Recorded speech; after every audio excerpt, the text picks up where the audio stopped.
welcome to the first lecture of the Bioinformatics module. I'm really thrilled that you all are here.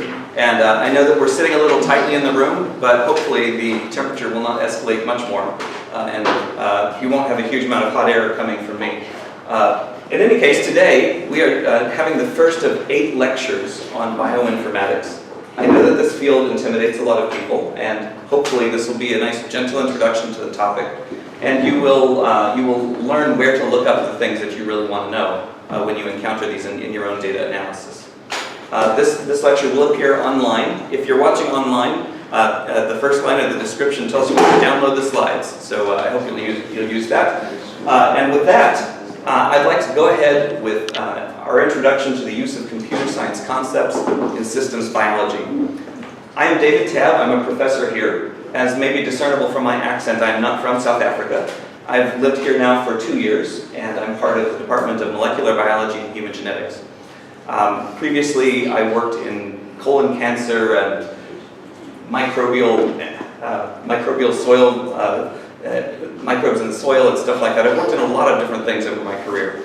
But the one thing that's been consistent is that I'm a technologist, which means that I really think that there's huge value in the development of new technologies, given how rapidly biotechnology moves. We need to have informatic technologies to deal with the data that's coming from all of these instruments that we create. So without further ado, I want to introduce us to the plan of attack. Now, as I've mentioned before each lecture, on every day past this one, for the next 7 days in class, you will have a quiz at this time. And that is the principal way that we evaluate the students in this 8-day course. So it should be an interesting adventure for all of us to try this out. If I tried to do essays instead of multiple choice, I think that the volume of grading would probably snow me under. So multiple choice it is. All right, now today we're going to have a bit of an overview on several different concepts, some of which may be familiar to you and some which may not. We have the concept of metadata, which I think of as the context for interpreting molecular data. We're going to talk about different ways in which bits map to information in several different file formats. We're going to talk about compression, an efficient way to use the space that we have available to us for our data. We will certainly spend some time talking about complex data stores, particularly in the context of robustness and scaling. Basically, how bulletproof is the system and how capable is it for scaling to millions of records, for example. And after that, we're going to have a quick day at the zoo. We're going to walk through some of the file formats that have been created for high throughput sequencing. We had a brief look at that this morning, but we will look at them on a little more rigorous standpoint. Okay, so to start with, we should discuss metadata. As I mentioned, we think of metadata as anything that describes the data of your experiment. It's not what you get from the freezer, it's not the personnel, it's how you describe what the data represent. So if you have a repository record of an experiment, it shouldn't merely be the output of the instruments, but also how do we coordinate the data from these instruments with the experimental design that gave rise to them. So you can also think of this as a contextualization to make your data understandable. A lot of times what we write in our manuscripts, what goes through peer review, is not all that clear to people who are not experts in our field. So being able to make your experiments more approachable than what the manuscript itself would be is valuable. So frequently when you download large collections of files, you'll see something called a README text file. And this text file explains how this all fits together. So think of that as kind of the ultimate in metadata, the documentation of the experiment that helps us to understand how it was run. So I point out that an experiment without its metadata is wasted effort. That's a pretty controversial way to put it, but there are lots of ways that an experiment can be successful and accomplish all of its aims, and yet be communicated in a way that is very difficult for others to understand. So let's look at an example of this. Imagine that you are a new graduate student showing up in a laboratory, and you are the inheritor of a project that was handled by a postdoc who left a year ago. Now that sounds really far-fetched perhaps, but this stuff happens all of the time. So you in joining a laboratory are bequeathed a mound of data and no manual to understand where it came from or what it represents. This is hugely problematic. So if we look at this diagram, you might imagine that my experiment had a control cohort and it had a TNF-alpha treated cohort. I had 3 biological replicates in each of these 2 cohorts, and from each I've gotten an experiment. And you can see that they have very descriptive names. DT vial 26, DT vial 93, 05, 59, 23, and 85. If I have not told you that these belong to a 2-cohort study, is there anything that those file names communicate about the experiment? Nada. In fact, you might, just as a start by sorting these file names and say, okay, well, number 5 and 23 and 26 are all less than 50, therefore they must represent an early cohort, and anything above 50 is another cohort. But you'd be wrong. Sometimes, frequently when we run experiments, we randomize the order in which they are run for very good statistical reasons. And if all you have to go on are file names and not the cohort design of the study and the knowledge of what kind of stimulation was used, you would find it very difficult to interpret these. So please be very, very kind to people who would inherit your project by providing them at least a little bit of information about how these data relate to the experiment itself.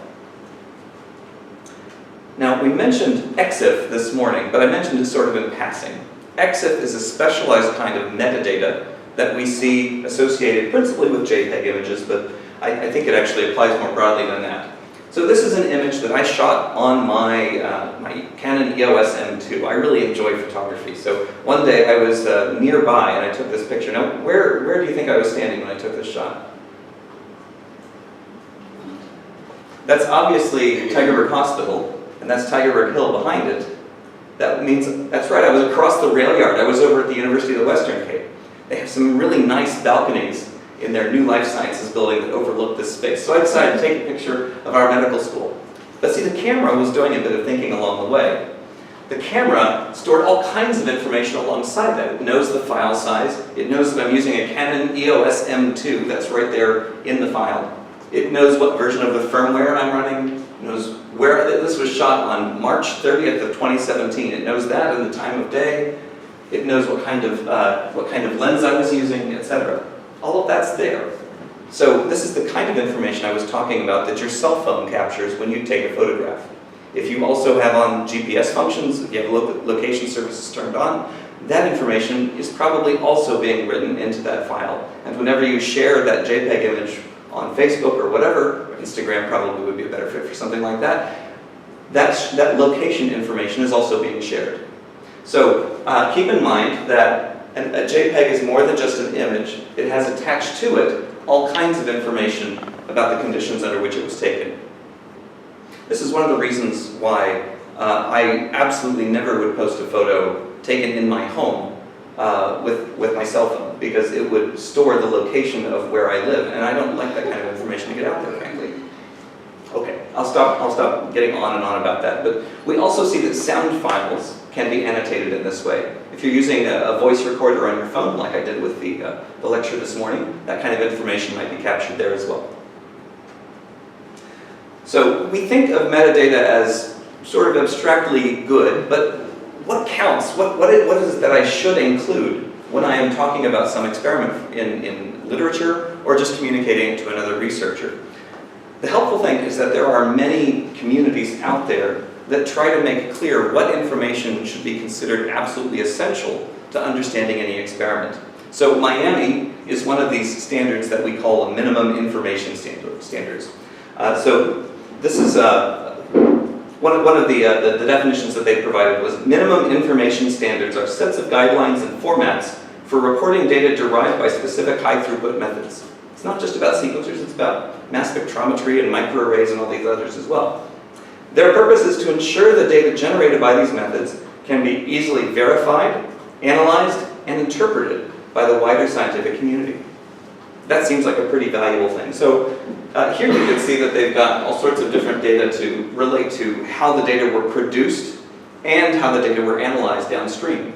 Things like How do you communicate all the necessary information about a sample? Is it enough to say this is a bit of lung tissue? Well, not really. We'd like more than that. We'd like to know, for example, the species it comes from. So, yeah, being able to characterize the sample that it comes from, being able to characterize the way that we design this experiment, to be able to describe the type of microarray that we use. Don't just say it's a microarray. Don't just say it's a human microarray. Say it's a U133 plus from this company, and now we know how we can look up those values in the microarray. How is the hybridization carried out? There are plenty of guidelines out there on how to describe the protocol that you followed for an experiment. How are the data captured in the first place? How did you normalize them? There are certainly plenty of routes to that. So minimum information requirements are out there to protect you, for people to understand exactly what you've done in your experiment, and to ensure that your data don't simply vanish and never get looked at again by other people. The other piece of this, of course, is the repositories. There are lots of places that are willing to store large volumes of data that are produced by today's biotechnology.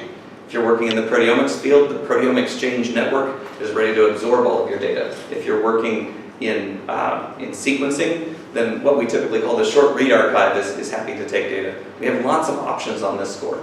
So being able to follow minimum information standards in the way that we describe our experiments is a good way to be ready for our data to be uploaded to a repository for wider use. Keep in mind that you may think it's not a good idea for other people to be sniffing around in your experiments. What if you did something wrong, right? Well, the reality is that we all have weaknesses in how we deal with our data. And the best thing you can hope for with sharing data to a repository is that somebody else will reuse it. Because think about it, if they bother to reuse your data, they're probably also going to cite your paper. And you would like that. That helps your H index for the long term. All right, that's it. That moves us beyond the topic of metadata. Are there any questions on that field before we move ahead? Okay, so that brings us to how we represent values, whether they're intensities of light or numbers or letters or whatever. How do we represent these in computers? So I'm going to start by working with the powers of 2. We all know that we use binary computers for practically everything that we do today. Binary computers use a string of bits to represent relatively large numbers. So what I'm showing you on screen at the moment is an 8-bit display. So we can think of each of these bits as being associated with a particular power of 2. So the first one that we're going to start with is not 2 to the first. We're going to start with 2 to the 0th power. So 2 to the 0th power is 1. I think we can all remember that anything to the 0th power is 1. We remember our math classes. Anything to the 0th is 1. So if we have a 1 in this final column, we're going to add 1 to the sum across that row. The second column is 2 to the first. So anything with a 1 in this column gets a 2 added to that row. The second power of 2 is 4, therefore anything with a 1 in this column gets 4 added to it, and so on. So what is the maximum value we can show for all 8 of those bits being turned on? Right here it is. If all of the bits are turned on, the highest number we can represent is 255. This is an unsigned byte, essentially. So if we had zeros all the way across, our sum would come to 0 instead. Yes, sir? Just doing it, adding onto the next row. Oh, sure. Okay. All right. Well, so we'll talk through that. In each case, I'm showing a different bit pattern across a row. So we're just looking at these one row at a time at the moment. For this first one, I put a 1 in every one of those 8 columns. So that represents the largest number we can represent for this row. As a result, we're adding 128 to 64 to 32 to 16 to 8 to 4 to 2 to 1. And the sum of all of those is 255.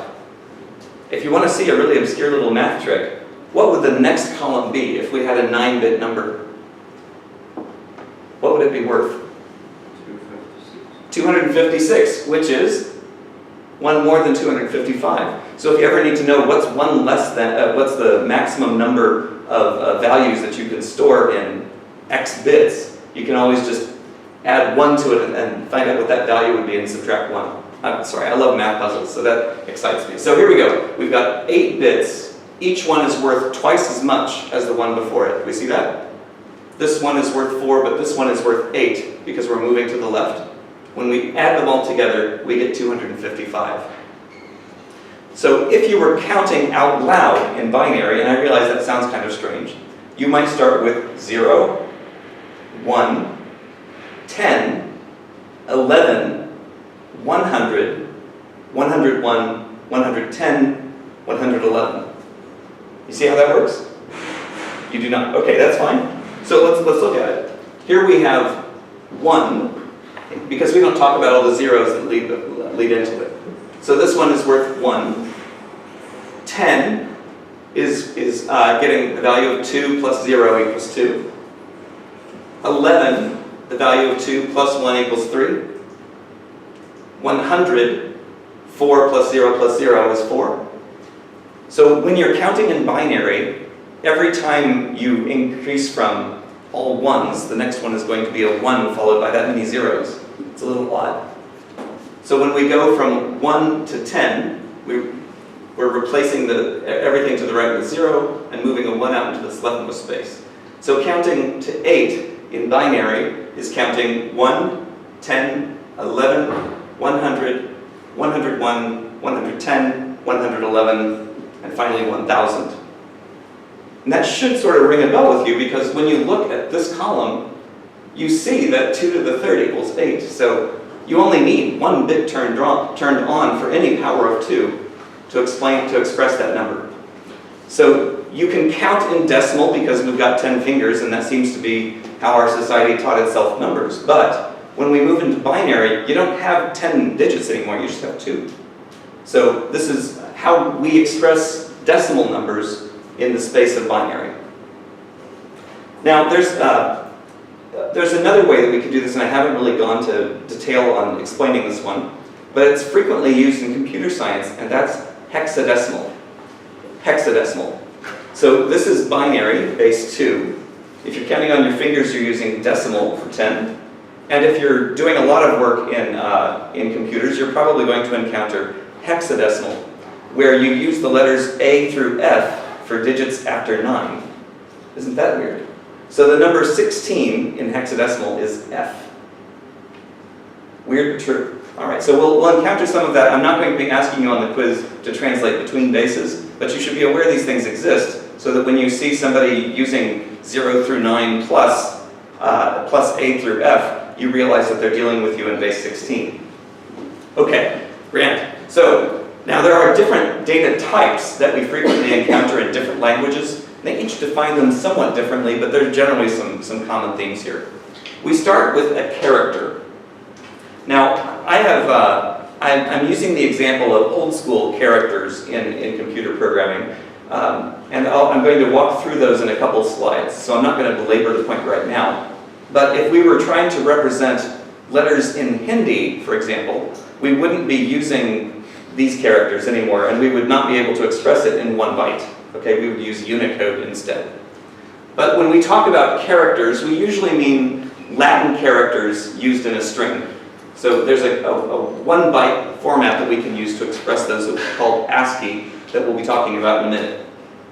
We have things like a short integer. If you have 2 bytes together, you can use them to represent much larger numbers than just 256. If one byte has 256 different values, you can multiply that by another 256 in order to compute the maximum value you can see in a short integer. It's in the tens of thousands. You may, however, need to store a number with great precision that's a very, very high number. So if you were trying to express the largest prime or something, you would definitely need to go into long integers. Frankly, the longest primes today wouldn't even fit in a long integer, so that's kind of a dead example. But 4 bytes together give you the ability to store 256 to the 4th different values. Pretty large number. We also frequently use floating point numbers. How does a floating point number differ from an integer? Floating point versus integer. Has anyone heard this distinction? Okay. The one can take decimals. Okay, right, so if you have a decimal point in your number, like say pi, for example, 3.1415, you can't express pi without a decimal point. So when we have a decimal point, we need to store that in floating point format. That is a little odd, but in effect, we have one bit used for the number sign, whether it's positive or negative. We have another number that represents the size of the exponent, times 10 to the what? So if you have something like Avogadro's number, does everyone remember what Avogadro's number is about? Some people took chemistry, this is brilliant, good, okay. Avogadro's number is used for molarity. So if you want to know how many molecules there are in a mole of something, you use Avogadro's number. So that was 6.022045 something times 10 to the 23rd power. Great, so in 1 gram of hydrogen, we have 6.022 times 10 to the 23rd gas particles. Okay, so for something like that, you would need to use a float to represent it, because you have the number that gets multiplied by 10 to the whatever, and you have the power attached to to 10 in order to compute that number. So whenever we're storing an integer, we're just counting different values. That's not so bad. But once we move to floating point numbers, we have to carve up our storage to store the exponent and the part that gets multiplied by 10 to the whatever. Okay, there we go. So that's a brief look at different types that show up in lots and lots of languages. Okay, we express more than mere numbers in bit form though. And this morning I mentioned the red, green, and blue, the RGB model for representing these. This is the standard 24-bit way that we express images. It shows up all over the place. So I want you to imagine that we have 3 planes like this that all relate to the same image. We're now decomposing the image so that we have, for example, imagine a spot in our picture that's yellow. Bright yellow, right? Bright yellow is a strong combination of a powerful red signal and a powerful green signal. You may not have heard in your art classes that adding red and green makes yellow, but in projected light it's true. The way we perceive it, if you have a strong red and a strong green signal, together they make yellow in our eyesight. So for a dot, a pixel to show up in yellow, it's going to have a high red value, it's going to have a high green value, but it's going to have a very low blue value. So when we decompose this full color image into 3 planes, the values that are written for red, green, and blue are going to be different depending on the color. So when we store these images, if we were storing them in a completely uncompressed form, we would be writing 3 bytes for every pixel. So if you have a 1 megapixel camera, and most of us I think are dealing with much better than that even in our phones these days, how much data would you write for a 1 megapixel image in 24-bit format if you use no compression?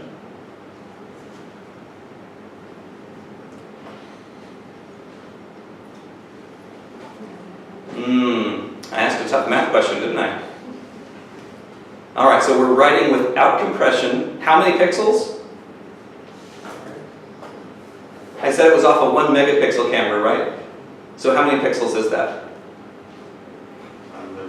1 million. 1 million. Okay, so we're writing the data for 1 million dots. That's good. 1 megapixel is 1 million dots. And we're writing how much information per dot? 3? 3 what? 3 bits? I've got one person says 3 bits. Do you want to write more or less than that?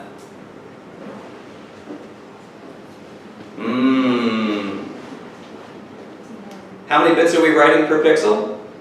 84. 24! 24 bits. Okay, so 3 bits doesn't get it covered, but 3 bytes does. So we're going to write 1 byte for how red it is, 1 byte for how blue it is, and 1 byte for how green it is. I got those out of order. Red, green, blue, you get it. So we are going to write 3 bytes times 1 million for each image, which comes to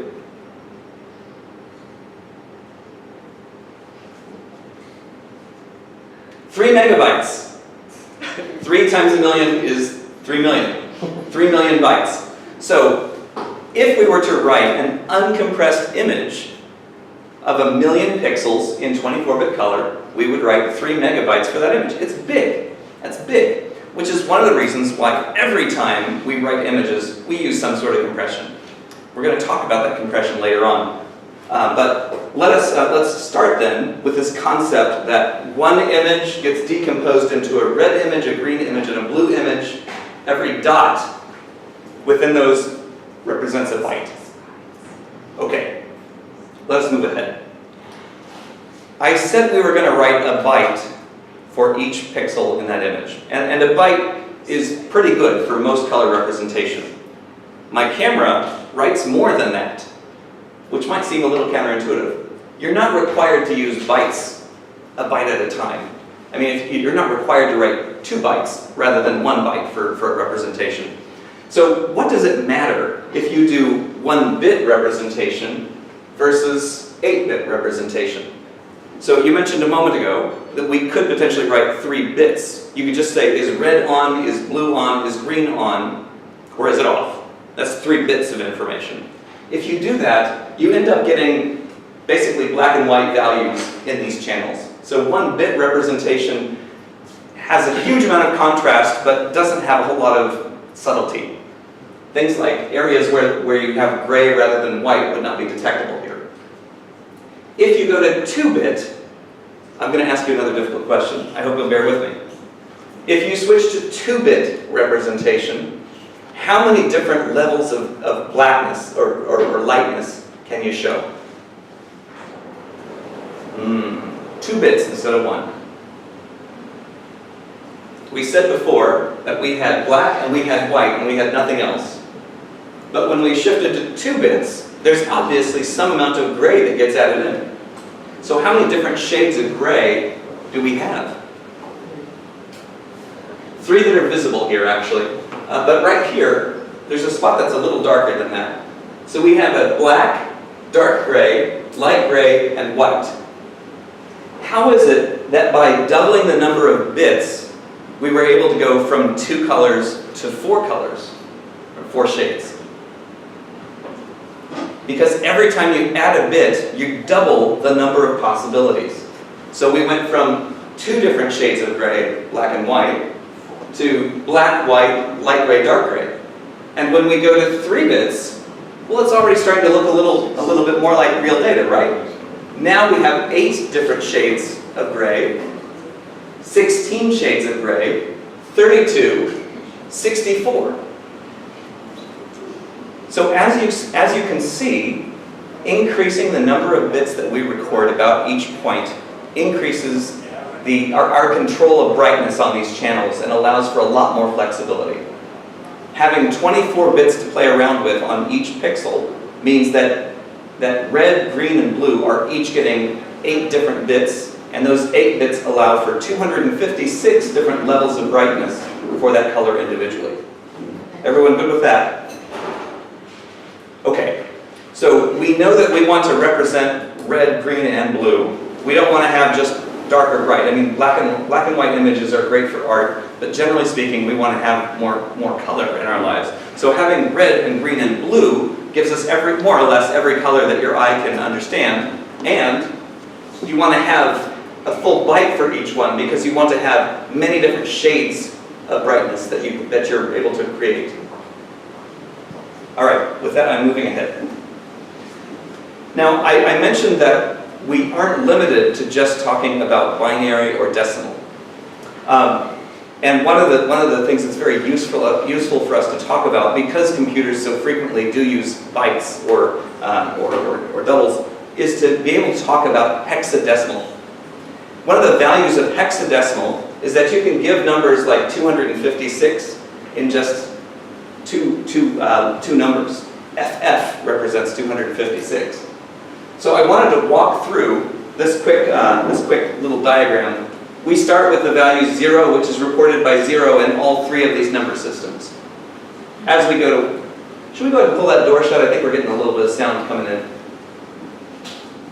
Okay, so when we move to 1, all three of them are able to represent it the same way. All of them just have a trailing 1 there. As we move to 2, decimal goes to 2, but binary can't go to 2, it can only go to 10. So this is where we have the bit representing 2 turned on, but the bit representing 1 turned off to give us a value of 2. And hexadecimal looks quite ordinary, just like decimal here. So let's look at where decimal and hexadecimal split. Here's 9. You can see that the number for 9 in binary is 1001. The first one represents 8. We don't have a 4, we don't have a 2, but we do have a 1. So we're adding 8 plus 1 equals 9 for binary. And we see that hexadecimal is still showing 09. Looks just like decimal. But look what happens as we step to 10. 10 in decimal is equal to 1010 in binary. We've got an 8 plus 2 equals 10. But over here, we see that we've had to shift to a letter. In hexadecimal, the number after 9 is A. Sometimes you just have to repeat that to yourselves a few times for it to make sense. But remember that these are all just glyphs, to use a technical term. These are just shapes that appear on screen to represent some value. What if we decided one day that we didn't want to use the numeral 3 anymore? We could just replace this 3 with, say, a triangle. And everywhere that we currently have a 3, we put a triangle. So there's nothing really categorically different between the numbers 0 through 9 and the letters A through F. They're just shapes. So in hexadecimal, we borrow the first 6 letters of the alphabet to build out our collection of glyphs for numbers. So from 9, if we're counting in hexadecimal, we go 7, 8, 9, A, B, C, D, E, F, 10. Well, that's odd, isn't it? F to 10. Yeah, that's how you count in hexadecimal. Normally, you would indicate that this is hexadecimal by putting a little prefix on it. You'd frequently see something like 0x to tell you that these are meant to be interpreted in hexadecimal. Because otherwise, you might think that this is a decimal number, even when it's not. This one happens to be equal to the decimal for that number, but there's no guarantee of that as soon as you go to multiple digits. Okay, so the number 16 in decimal is the same thing as the number 1000 in binary, because we've got no 1s, no 2s, no 4s, no 1s, no 2s, no 4s, I'm getting this wrong. 1, 2, 4, 8. I'm sorry, there's a botch in this. How embarrassing. I hadn't noticed that before. All right, that should be 10,000. My bad. I'm so sorry about that. I've given you a wrong table. And then the number 10 over here in hexadecimal represents the number 16. So just imagine that this is 10,000. I will have to fix that for next year. Okay. I didn't catch that last year. It's very embarrassing when that happens. Okay, so you've probably come to the conclusion that mathematicians and computer scientists look at the world a little bit askew. You would not be wrong. So I hope that little brief intro gives you a start into understanding some of the odd things you may see as you look at bioinformatics. Okay, so in hexadecimal, A through F follow 9 before you ever get to 10. So it's important that we talk about ASCII. ASCII does an awful lot of things, but ASCII codes refer to this very explicit mapping of how a letter is represented in numbers. So ASCII has been around for a very long time. It's not the only way that we represent letters with numbers, but it's a very common one. So I would point you to something like capital A right here. So A is represented by 4 times 16, because this is a hexadecimal table. You'll note that it has 16 rows to it. So these values are just 0 through F. This is 10, this is 20, this is 30, but in hexadecimal. Okay, so the decimal value for this is equal to 4 times 16 plus 1. 4 times 16 is? Thank you, 64. And we add 1 to that to give us 65. So if you're trying to remember what the starting place is, it's always useful to have that 65 in your head when you're thinking about an ASCII table, because that's always where the capital alphabet starts. But look, we've got more than 26 letters if you think about it this way, because we need to count caps as separate from uncapital letters. So over here, we have 6 times 16 plus 1 is lowercase a. So this standard way is how we represent letters in things like email. When you're passing around strings of bytes that represent your messages, they are comprised of numbers that get interpreted as letters. And this is happening all the time. So you will note, however, that we have more than just letters and numbers. We also use punctuation. Therefore, ASCII has made room for that. And you'll see exclamation point, double quotes, hash, dollar sign, percent, ampersand. Does the ordering of those ring a bell for anybody? Where have you seen that ordering of all these punctuation symbols before? URLs. Sorry? Mistake URLs. Yes, those certainly appear there. You have forward slashes, you have colons. But have you seen that particular ordering of these characters? Some of you are using computers right now. It should be very apparent to you. On the keyboard, exactly. So Shift 1 is bang, Shift 2 is double quote, Shift 3 is hashtag, etc. So the ordering that we see on our keyboards is reflected by the ordering of how we map numbers to those.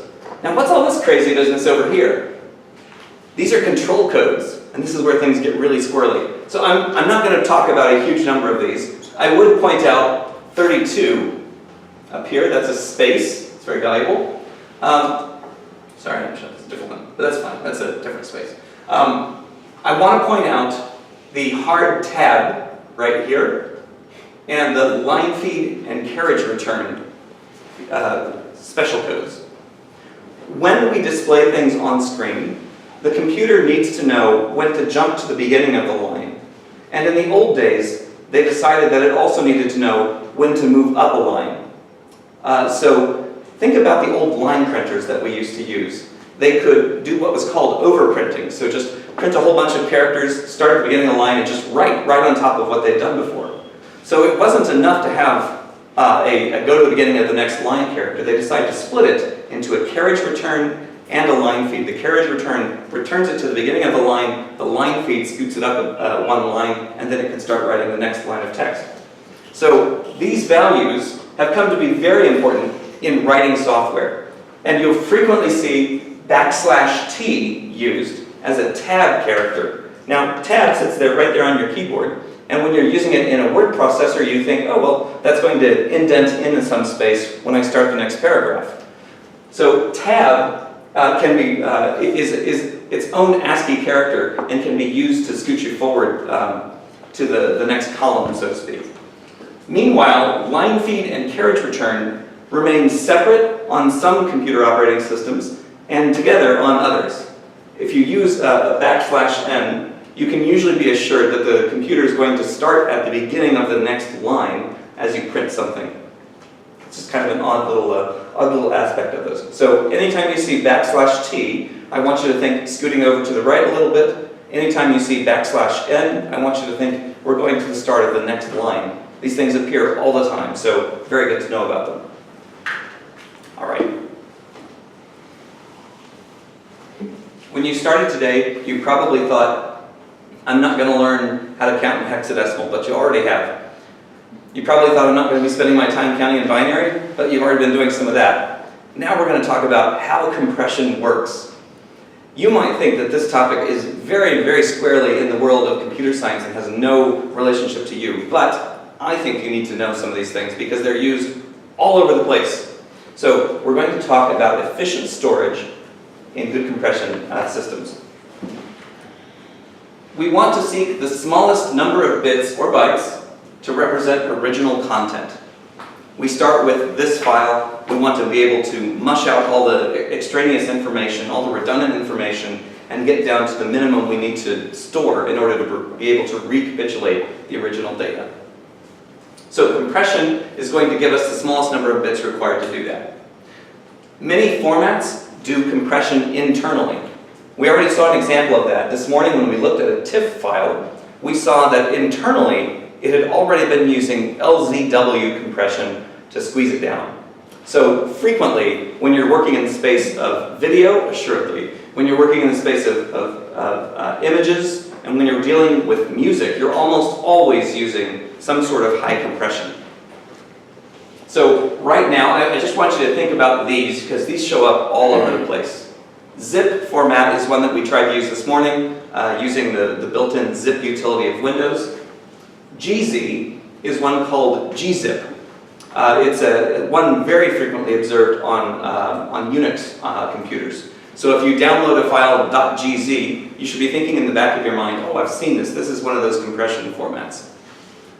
BZ2 is a block sorting zip archiver version 2. You will also see those passed around. GZ and BZ2 are both very much from the Linux world, but you'll occasionally see even Windows software zipped up that way. And finally, RAR, which is perhaps a little rarer now, but you still see it in a lot of places. I've pointed out a URL to 7zip.org. If you end up using zip routinely, you may notice that the Windows one is a bit of a pig. It's a little slow. And we don't have to put up with that. There's this very nice free utility called 7zip that will speed this up. It will also give the ability to deal with all of these other formats. So if you grab a RAR and you have no idea how to break it open on your Windows machine, just grab 7zip and it will take care of it for you. Okay, but how do they work? It's not enough to know that they exist. So we're going to point out two methods that apply here. The first of these is Runlength Encoding, and the next one is the Huffman code. Now, Huffman codes, I think, are really subtle and amazing, but Runlength codes are easy for everybody to understand. So we're going to start here. So let us imagine that you have data that repeat. You might think, why would you ever have data that would just repeat? But I would point out that black and white image that we were looking at of the bug just a few minutes ago was just black and white pixels. Assuredly, there are a lot of places where a white pixel is next to a white pixel, or a black pixel is next to a black pixel. So if you find that these are difficult to hold in your mind for now, you could imagine that all of these A's are colored red, and all of these B's are colored blue, and all of these C's are colored green, for example. So we see that we have many repeats of A, 1, 2, 3, 4, 5, 6, 7, 8. And if we want to do a run-length encoding version of this, we can simply say, how many times in a row did we see this color or this symbol?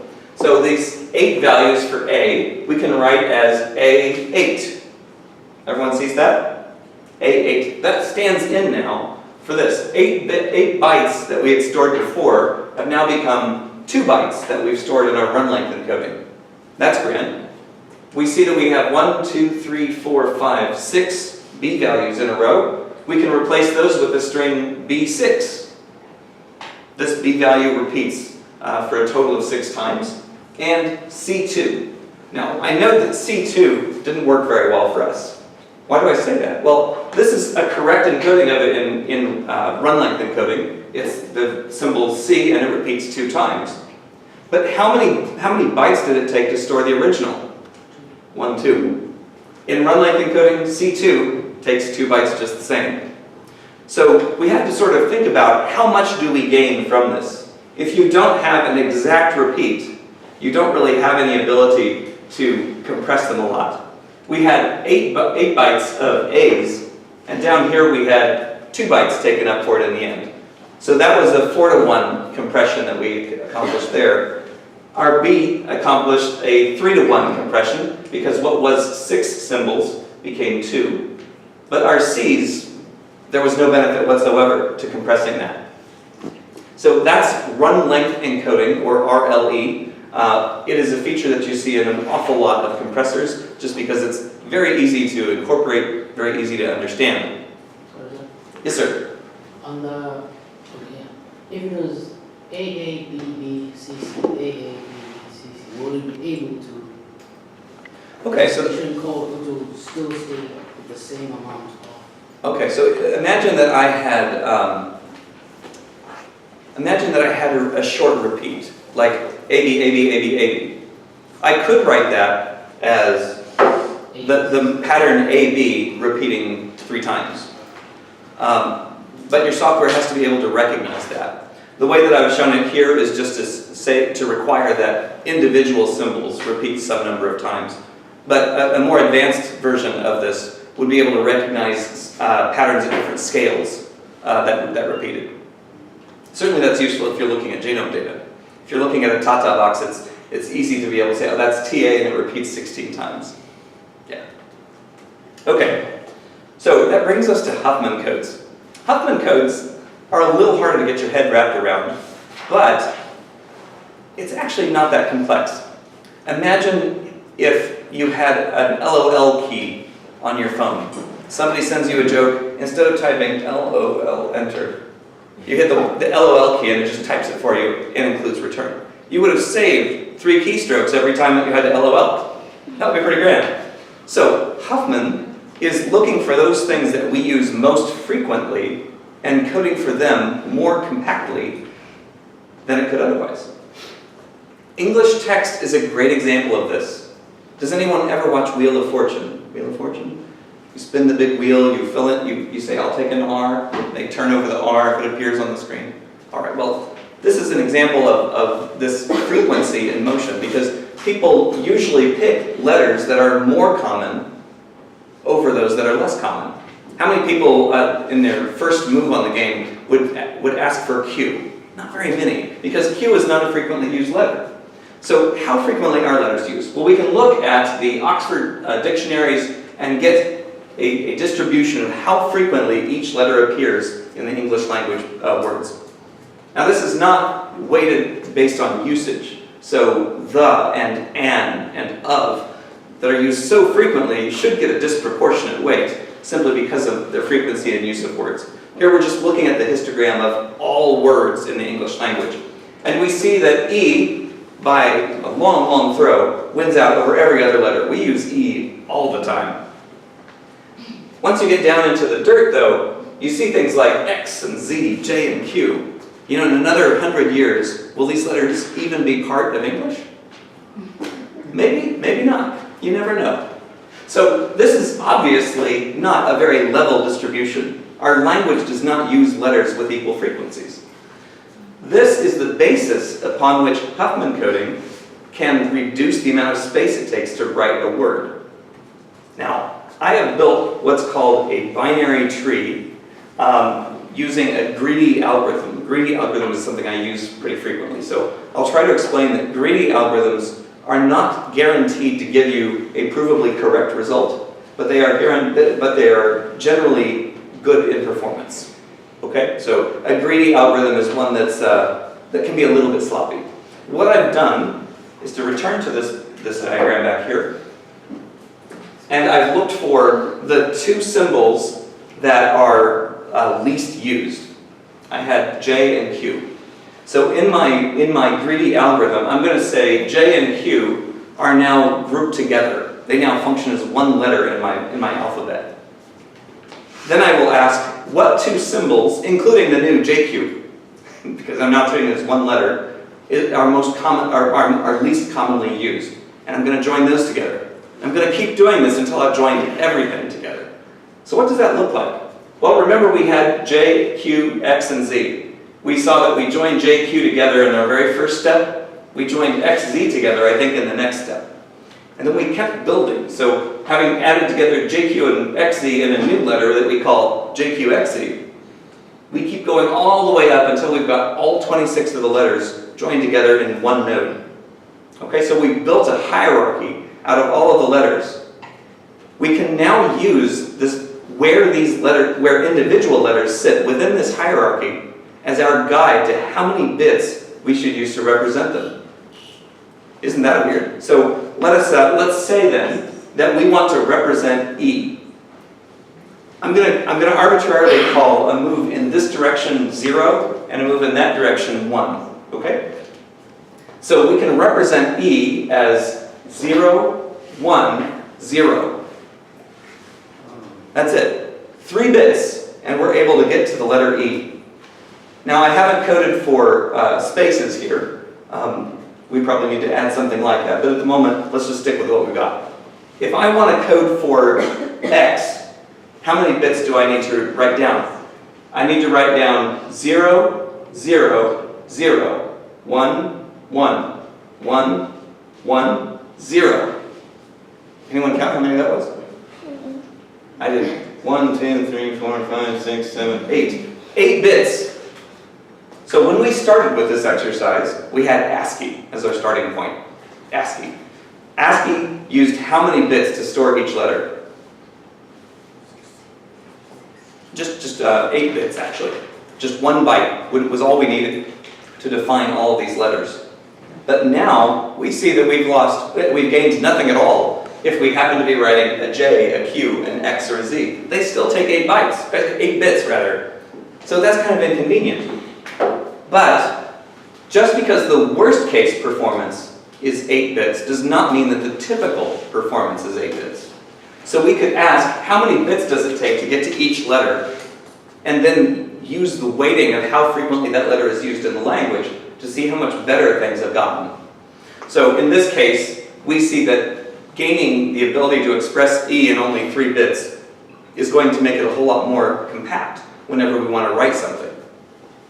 Is the sequence of letters that we retrieve going to be any different than the ones that we use to store? No, we can exactly recapitulate those results. So this is an example of perfect compression in that we are able to recreate without any loss of signal whatsoever the original signal that we compressed to begin with. Okay, so let's talk about the other case though. Frequently, we are using compression on data that are really truly massive. We said just a moment ago that if we wrote 3 bytes for every pixel in a 1 megabit object, or a 1 megapixel object, we had to write 3 megabytes for 1 image. And we were not happy about that. That was big. That's pretty big. 3 megabytes for just a 1 megapixel image is pretty disappointing. However, scientists who've been spending a lot of time thinking about visual representation of data realize that there are lots of ways that you can muddy up an image. You can lose a little bit of image quality to have huge savings in how much space each image takes up. So lossy compression is one of the things that's come out of that. The most frequent place that you'll find this will be MP3 files and JPEGs, movies, and AVIs. I think everyone uses JPEG, right? I mean, you sit around on the network surfing here and there, and almost any photograph you see is going to be a JPEG image. So how do we accomplish that? I start with the fact that we found that our ability to detect color is a little bit weak. We are not hawks, right? We have monkey eyes, primate eyes. So when we see things, we're seeing it because of 3 different kinds of cones that we have in our retinas. And that's pretty good. It's pretty good. But it also means that if there's a subtle shift in the frequency of light from something, we'll be the last to know. We're not hawks. So if, on the other hand, we have pretty good systems for seeing in the dark, right? Our luminance, our ability to detect any brightness, is pretty hot. So our ability to detect whether a color has shifted this way or that is weak. Our ability to tell whether the light level is higher or lower is pretty powerful. So when we want to save an image, a color image, we allow for a little bit of messing about on chrominance without altering luminance as a way to write fewer bits than we would otherwise. So I would note that we split the image down to 8 by 8 pixel blocks. There's that number again, 8, right? We use this all over the place. So we've now cut our picture into 8 by 8 blocks. We use something called discrete cosine transform, DCT, to squeeze that down far further. And out pops a compressed image. Now, if you're looking at this on this screen, I think it may not be quite as apparent as what it will look like if you look at this on your screen. So just make a little note, take a look at slide 16 after you've downloaded the PDF tonight.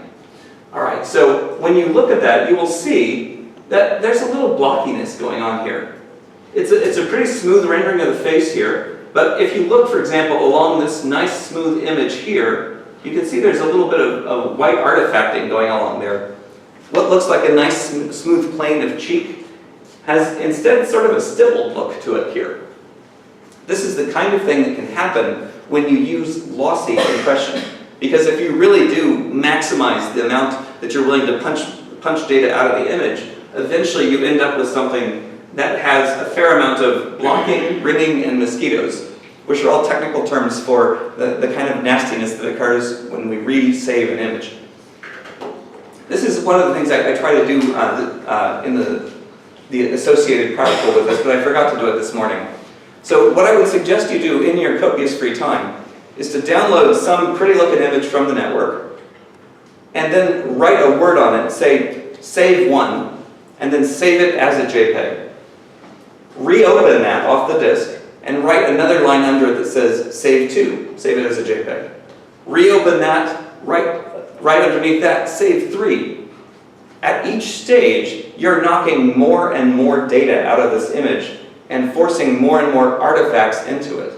One of the worst things you can do with a JPEG format is repeatedly save it, reload it, modify it, save it, reload it, modify it, save it.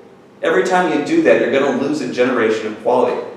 So even if you simply download a JPEG from the network, crop it, and then save just that cropped out part, you are forcing recompression on that image, and you will make it look worse with every save. It's one of the things that always gets to me. So anyway, there you have it. We can use lossy compression and save a whole lot more bytes than if we require that we can recreate the original from that. Runlength encoding does not cause lossy compression, doesn't cause artifacts. Huffman coding does not cause this kind of destruction of the image. But in this case, when you use lossy compression, you're now approximating the data of each image. Okay, now I've mentioned big O because it's a term that shows up frequently in bioinformatics, and I think that you should all know about it. We talk about how much time it takes to run software and in relationship to the size of the data that leads to it.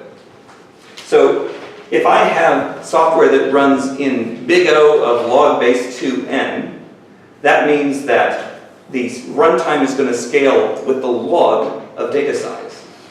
That's rather nice, because if you imagine how long it takes you to search through, I haven't mentioned yet what a binary search tree is, so that may not be so clear. Imagine that you've sorted all of your data and you found the median element of it all, the one that falls in the middle of the sorted list.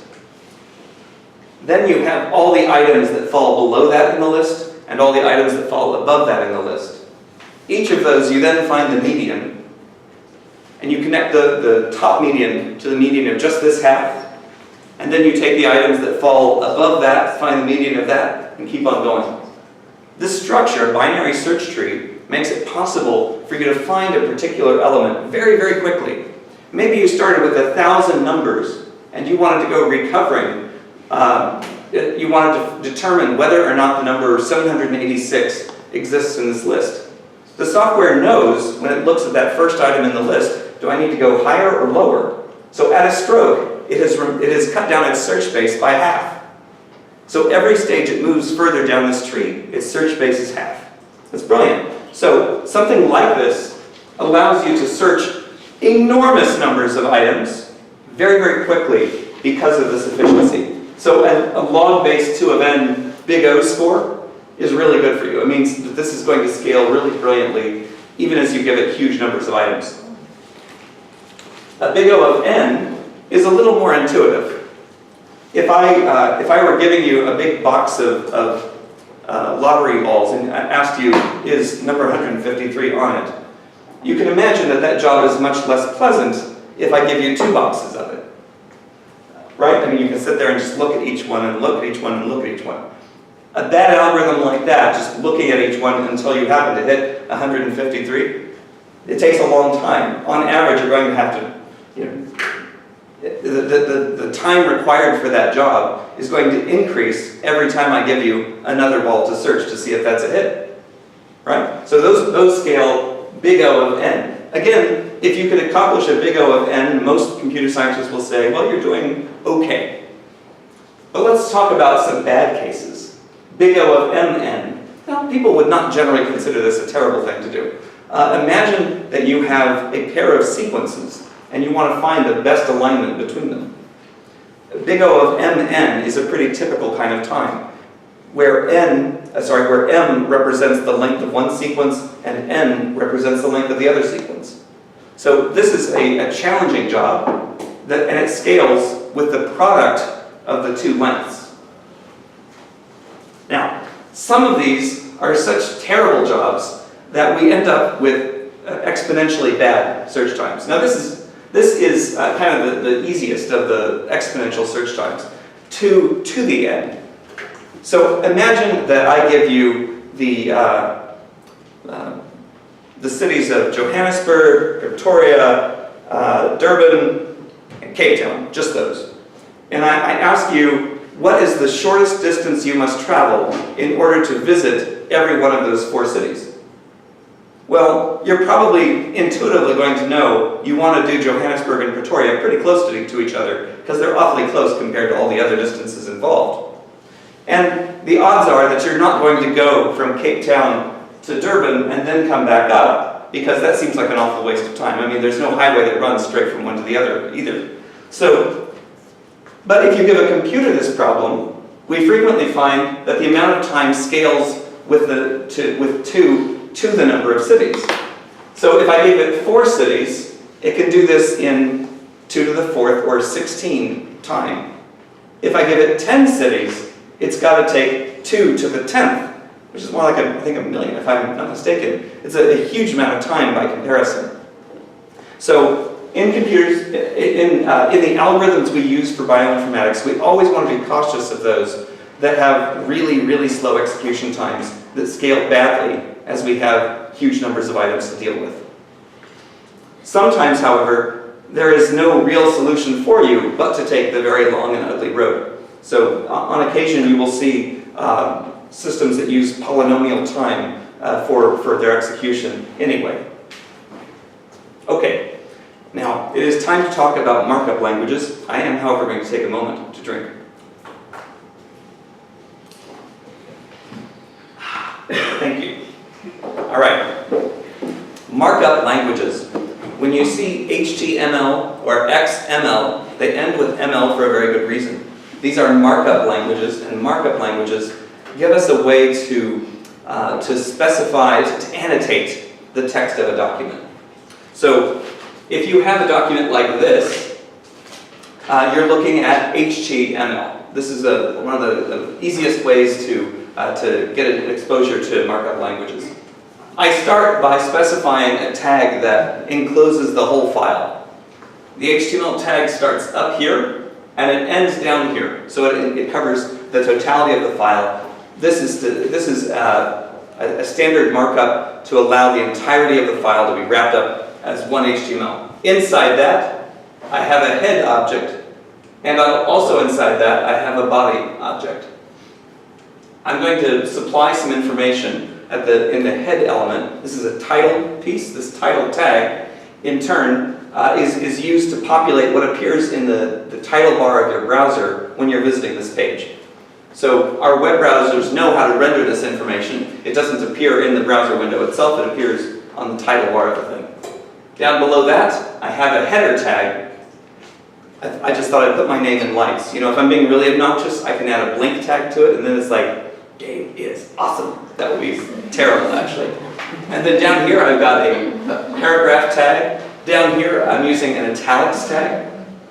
These are ways that a markup language allows us to mark the text of the file and put special values on it.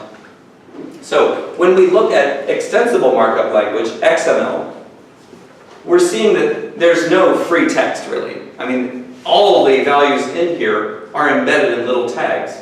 And some of them have quite a lot of information. So here we have a value, exacted series slot number 542. We see that that's recorded as an accession, and that accession is translated as an instrument serial number, and it's stored as a CV param.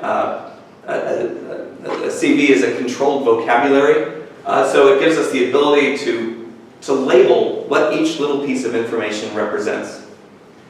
Here, you are writing in a protocol that all web browsers understand. Here, you are writing in a language that all purveyors of the MZML format would understand. So this is not something that you're going to visualize on the web, but this is. So remember then that a markup language is going to be able to put little labels on what different pieces of text represent. And it's become a very dominant way that we store information.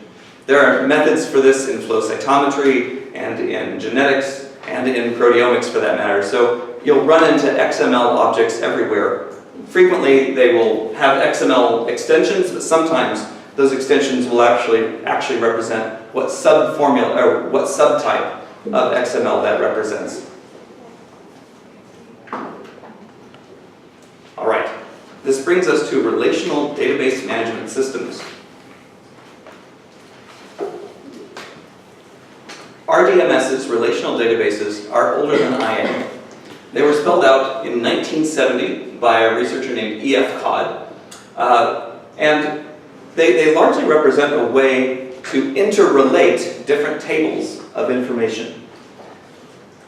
One of the most common terms that you're going to hear in connection with databases is SQL, and SQL is the proper way to pronounce this SQL. That's a language that we typically use for interrogating these databases. There are databases of all sorts now that speak SQL. Microsoft Access is present on most computers with Microsoft Office, and Access is a very powerful system. I'm sure that many of you, in working with Excel and so on, as you move through graduate school, will frequently find that your design of how you store information of a particular type doesn't really fit in one table. And you would really like to be able to store this class of information over here and that class of information over there, and then ask information about the two tables together. If you run into that scenario, I want you to remember this moment and say, Microsoft Access is there to help me. That is exactly what it's for. So, here we have the example of somebody who's trying to keep contact information. They have information like information about a particular person. Here I have my contact, referral, the full name, salutation, job title, the company referral reference, the address, the postcode, etc. All that information. But we would also like to be able to keep things like what company is this person associated with. And the company may have a different address than this person does. So we see that the company in turn has its own company reference, a formal name, the company type code. Maybe it's a guns manufacturer, maybe they sell stationery, you never know. Main address, main postcode, reception numbers, etc.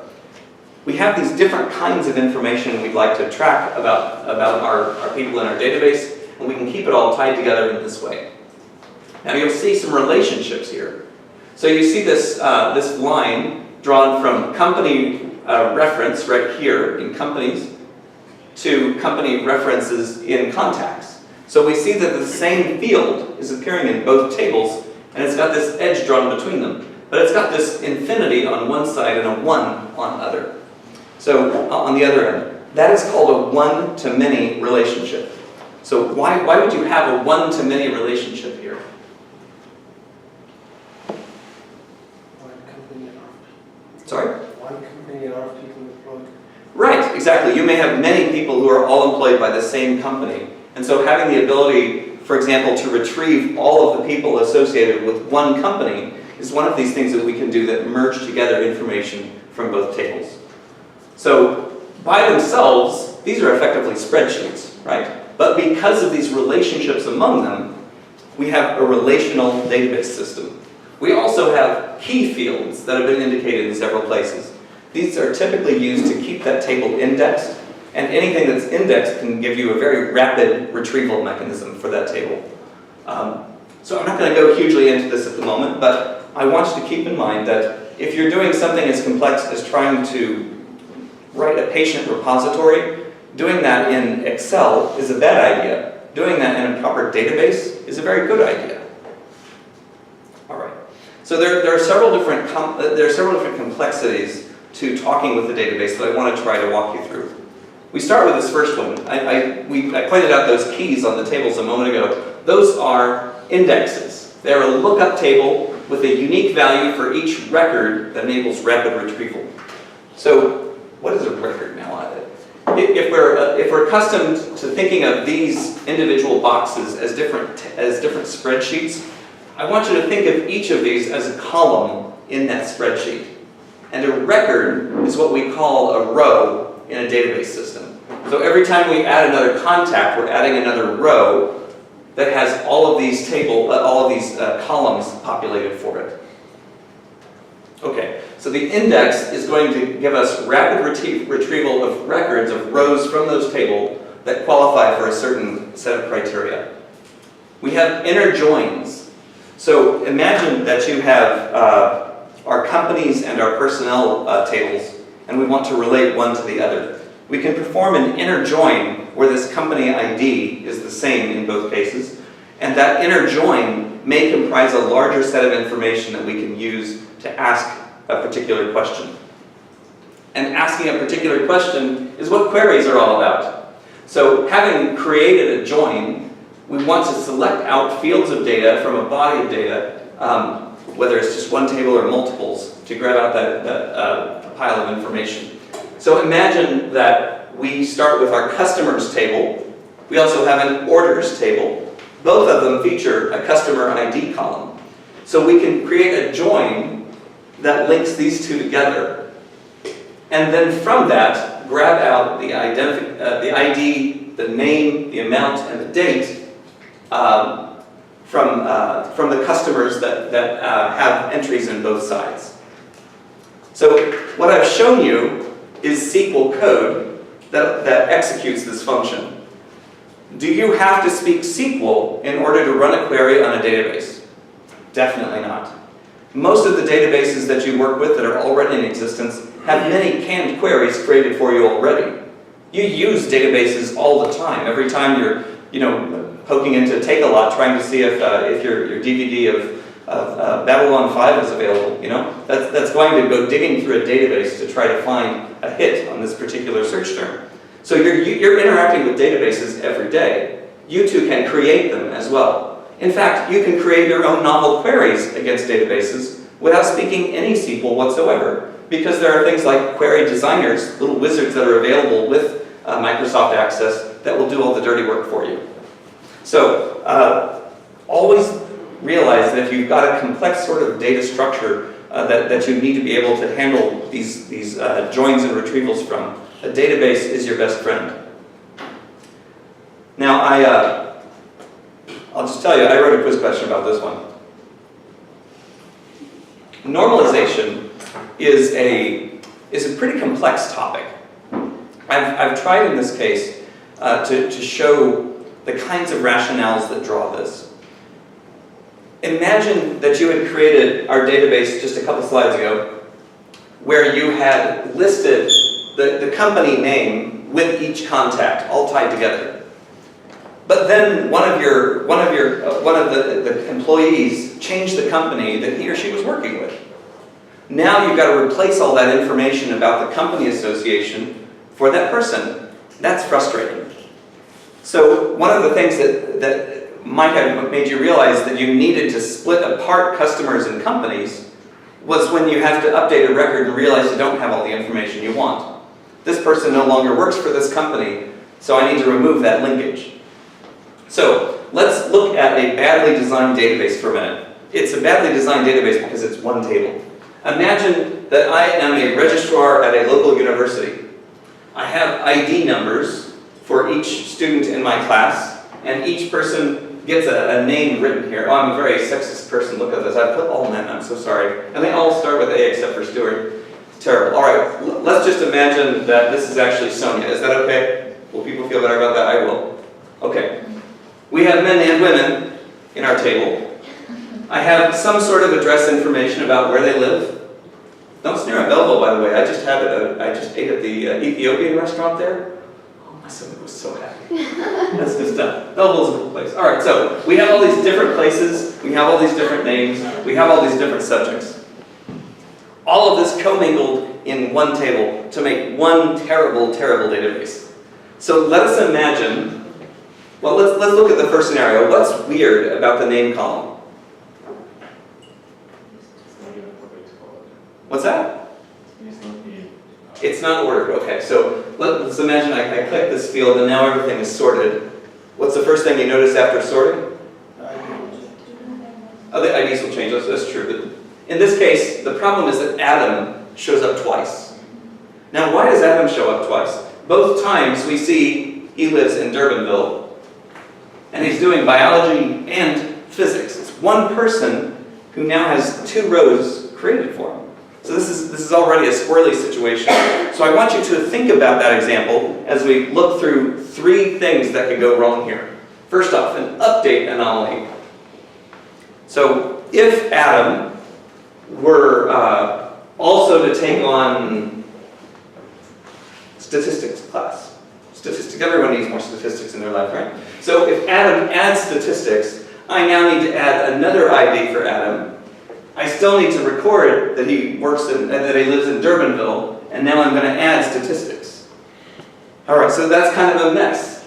Adding a record requires the re-entry of extant data. So I needed to remember the fact that he's from Durbanville and enter that information. If I'm not looking, I might make a mistake and change where he lives in this entry. Maybe I mistyped it or something. I added an apostrophe after the D to reflect its old name. It's okay. So now I see that I've made a mistake in my database because I entered his name and his new field of study correctly, but I didn't enter his place of location correctly. So now my database is inconsistent because I have different locations all attributed to the same person. That's bad. All right, next up. When we add a record, we may not have all the fields we need. Imagine that I'm adding that Adam is in statistics now, and I don't remember where Adam lives. Well, why should I need to know that? Adam is already a student here. He's already in my table. So why do I need to enter this again? So an insertion anomaly happens when some of the information you need to add is not actually available to you, simply because of the structure of the thing.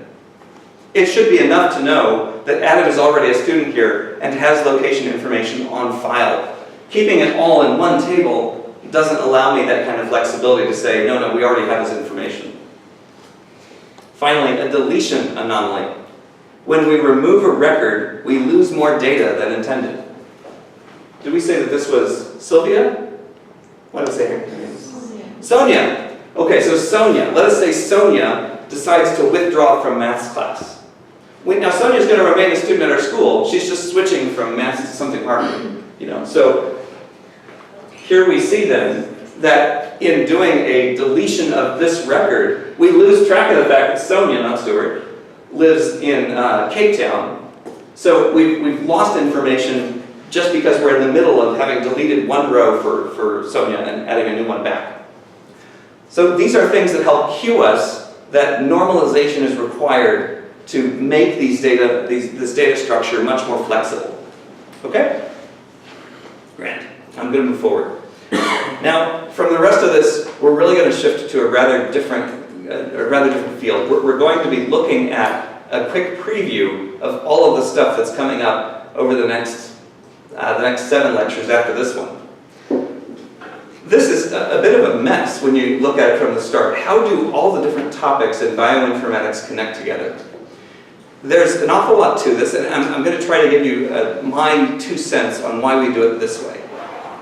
I have 3 slides like this, and they kind of lay out all the different topics that show up over the next few days. So under genomics, first off, I have to get on my high horse for a minute. There are a lot of people who think that if you're talking bioinformatics, you must be talking about genomics. This seems to be a disease very frequently found in the bioinformatics community. And as somebody who spent 20 years working in the bioinformatics community with mass spectrometry, I've been a bit of a stranger to that side of the world. So typically, I give talks at mass spectrometry conferences, not bioinformatics conferences, because in a lot of ways, the bioinformatics community doesn't see protein identification as something that we do, which is weird. So there's this kind of spread of topics. And we see that a huge number of people in bioinformatics have been in the field of genomics. I'm going to talk about this line in tomorrow's lecture. So we're really going to be looking at things like base calling and read mapping. How do we find sequence variants? How do we do GWAS, genome-wide association studies? All of that comes tomorrow. And you can see that I've tied different technologies to this. SNP microarrays, give us the ability to produce this kind of information, and certainly the high throughput sequencing of exomes is very, very powerful for this as well. So that comes up tomorrow. The next day, we're going to talk a little bit more about what you do in non-model organisms. So we're going to be adventuring into this space, trying to learn how we go about annotating a genome for the very first time. So that should be a whole lot of fun. I'll see if my honor students stays awake during those lectures, of course. Just picking on you, sorry. From there, we're still going to stay in the comfortable world of sequencers for a little bit, but we're going to be talking about microarrays alongside RNA-seq for a bit of that time. So we'll be talking about the problems that we use for telling whether a change has taken place in the transcriptome. All right? So we'll spend a fair amount of time with that, discussing algorithms like MA plots, normalization, biclustering, etc., all of that stuff. So that in itself accounts for the next 3 days of lectures, actually. We get into a bit of the wild woods, though, because we're going to be spending a fair bit of time with proteomics, metabolomics, and even a little bit of time with structure. Now, this map is a little chunked up, but I want to point out that if we slide between these two, you see these green slides right here? One of the things I want you to remember is that differential gene expression has a lot of similarities to differential functional genomics. So we're going to be trying those topics more or less together. We will, however, talk about quantitative mass spectrometry, how that compares between metabolomics and proteomics. I might yet convince one of our a guest speaker to show up on our structure day. We'll have to see if that happens. But we'll certainly spend some time in my heyday, which is this database search identification, false discovery rate control. How do we infer proteins from sets of peptides? A whole bunch of interesting stuff there. So this takes us to a little closer to where reactions actually happen in our cells. There's kind of this argument between genomics people and proteomics people. I'm going to tell you about a joke that a grad student told me. He once said, "The proteome is just the genome's way of making more copies of itself." You can imagine how lovely I felt that was. Right. So proteomics has its role. It has the ability to measure which proteins are around, what kinds of reactions are dominating in a sample at this particular moment in time. Metabolomics certainly gives us a whole lot more ability to say what's happening right now of significance, as we see by our biochemical pathway chart there on the side. We want to understand what cells are up to. You don't get a full picture of that from genomics alone, or from gene expression alone. All right, from there, we're going to shift to this big picture view. What sorts of things can we do to understand the point-to-point biological networks, relations like gene-gene interactions, protein-protein interactions, the canonical pathways that we know from decades of biochemical research, and understanding things like the gene ontology, or GO terms. I think lots of people have heard of those. So understanding how we can summarize biological activities on a larger scale will become a big deal. I mentioned that there would be a little bit of a day at the zoo, and there is one quiz question from this, so I figure it's worth spending a little time talking about some of the amazing variety of file formats that have been created in just the genomic space for the moment. I want to start with this term, electropherogram. Electropherogram. Have people heard this term? Electropherogram. When we do sequencing, we most frequently are able to measure fluorescent intensity as a function of time. Okay? In the old school days, we were doing this with Sanger sequencing and actual fluorescent dyes and measurement by laser-induced fluorescence, etc. This is a little different today with today's high-throughput sequencers. But a lot of what we talk about in sequencing relates to electropherograms that say how much intensity do we have in each of 4 fluorescent channels as a function of time. So here we say that we have whatever nucleotide is associated with the black, with the black, with the blue, with the blue, with the green. This is how we read sequence, in effect. So FASTQ is kind of our first point of capture. If you're able to be here for this morning's practical, then you probably recall our looking at the FASTQ files that had a accession, that had a sequence information that was produced for this particular read. that had a row starting with a plus that was just a repeat of the accession, and then another row that gave us qualities, the quality value for each of the base calls. So that's a FASTQ file. So these files are enormous on the scale of gigabytes actually, and you frequently get them in zipped form simply because they're truly, truly massive. So generally speaking, if you're using a new sequencer, you know, a Illumina HiSeq X10 or whatever, a lot of the electropharogram information is not captured. Instead, you receive the FASTQ file, and that's all you've got to make your judgment of which parts of these sequences you're going to keep and which parts you're going to throw out. So the number of templates that we screen with today's high-throughput sequencers make the storage of an electropharogram simply infeasible. The amount of volume that they would create would be far greater than any value they could give us. All right, so that's an unfortunate fact. Next, we have the products of alignments. You may have heard the term alignments. You're certainly going to hear more of it as we move ahead over the next couple of days. But at the moment, I would like you to just think about the fact that when we sequence a human being, we're not sequencing humans for the first time. When I was in grad school, we were finishing that project up. But yeah, I'm old. Thank you for that. But the reality is that when we sequence humans, we're not doing so with the purpose of finding out what the genome structure of human beings would be. But we have all this annotation information of how many genes we've got, what their structures would be, where they lay out on the chromosome, and so on, that we can use. As a result, we're frequently using alignments. Alignment gives us the ability to map a sequencing read from our sequencer to the known annotation of the genome and figure out where this thing fits. So the outputs of these are called alignments. I mentioned earlier that we have something called a SAM file. This is one of a sequence alignment map that shows how all these reads relate to some particular annotation for the genome. These days, you'll frequently find that people store these in binary rather than text format. So the BAM file is kind of the new binary cousin of the SAM file. The distinction between text and binary is largely can it be opened in a text editor at this point. So the SAM versus BAM distinction is not a very big one. Likewise, there are lots of people who like to be able to visualize alignment information using stuff like the UCSC genome browser and stuff like that. So for that, we have formats like BED, the browser extensible data, that allows us to show a particular gene feature visually in a browser. So here we have some examples of BED files being visualized alongside known annotation. All right. We also do a fair bit to distill this information out. So one of the ways in which we deliver annotation information is by the GFF file, the general feature format.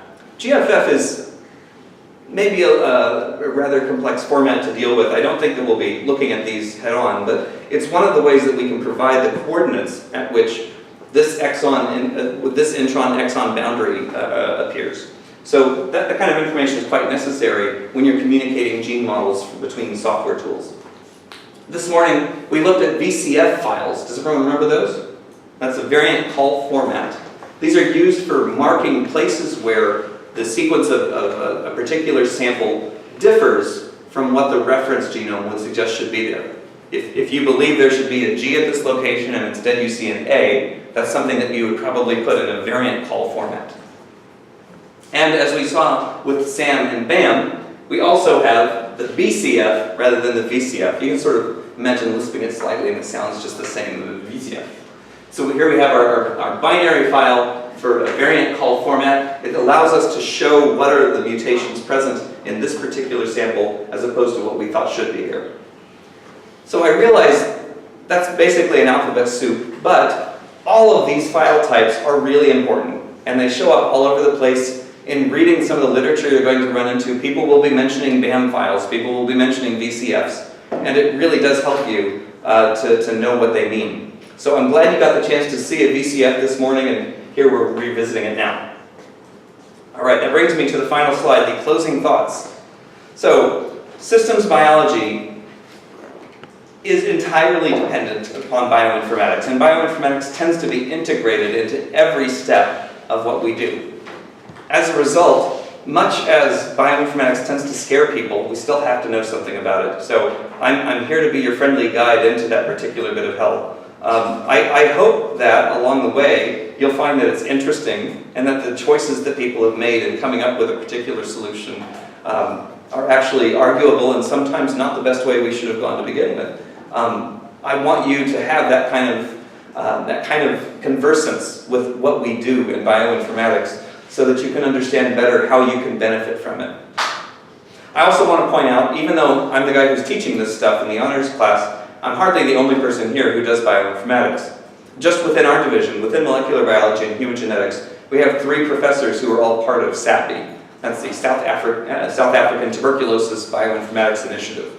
So if you want to talk about genomics, I have to point out Gerard Trump has seen the elephant on this stuff. He's lived in that space much longer than I have, and he probably has a whole lot more experience-driven view of what can be done easily or with more difficulty if you're running into problems. So Gerard Trump is a great resource to have when you're exploring the fine world of genomics.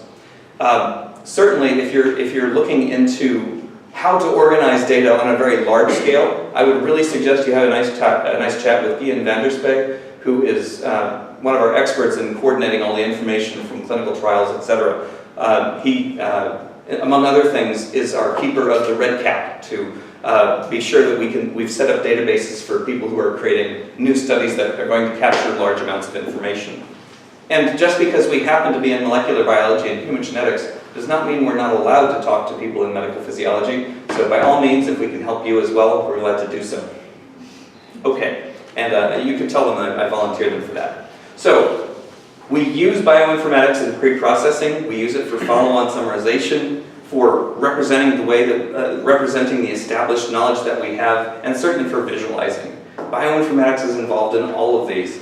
And you don't want your first exposure to bioinformatics to be when you're trying to make a paper for that figure, a figure for the paper that was due last week. So by all means, involve us early.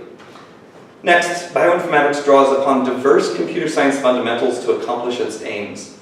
I've just scratched the surface, just a tiny little bit today. There are so many things we can talk about where computers have seen their way into our field. I hope that this is at least a useful overview and that the first time you encounter a /n, you'll have some notion what that person was thinking about. Biologists must understand some computer science. And it may surprise you, but computer scientists really benefit by knowing about biology. We have found that many computer science grants that have gone out over the last decade have featured bioinformatics because we have really interesting data problems to solve. So you'll see an awful lot of really cutting-edge computer science coming out of this intersection between the two. So I hope that today has not frightened you off, that you'll be back tomorrow and we'll be talking about genomics. So I really look forward to seeing you all. And don't forget, quiz, 2 o'clock tomorrow on all the things we've just talked about. Thanks a lot.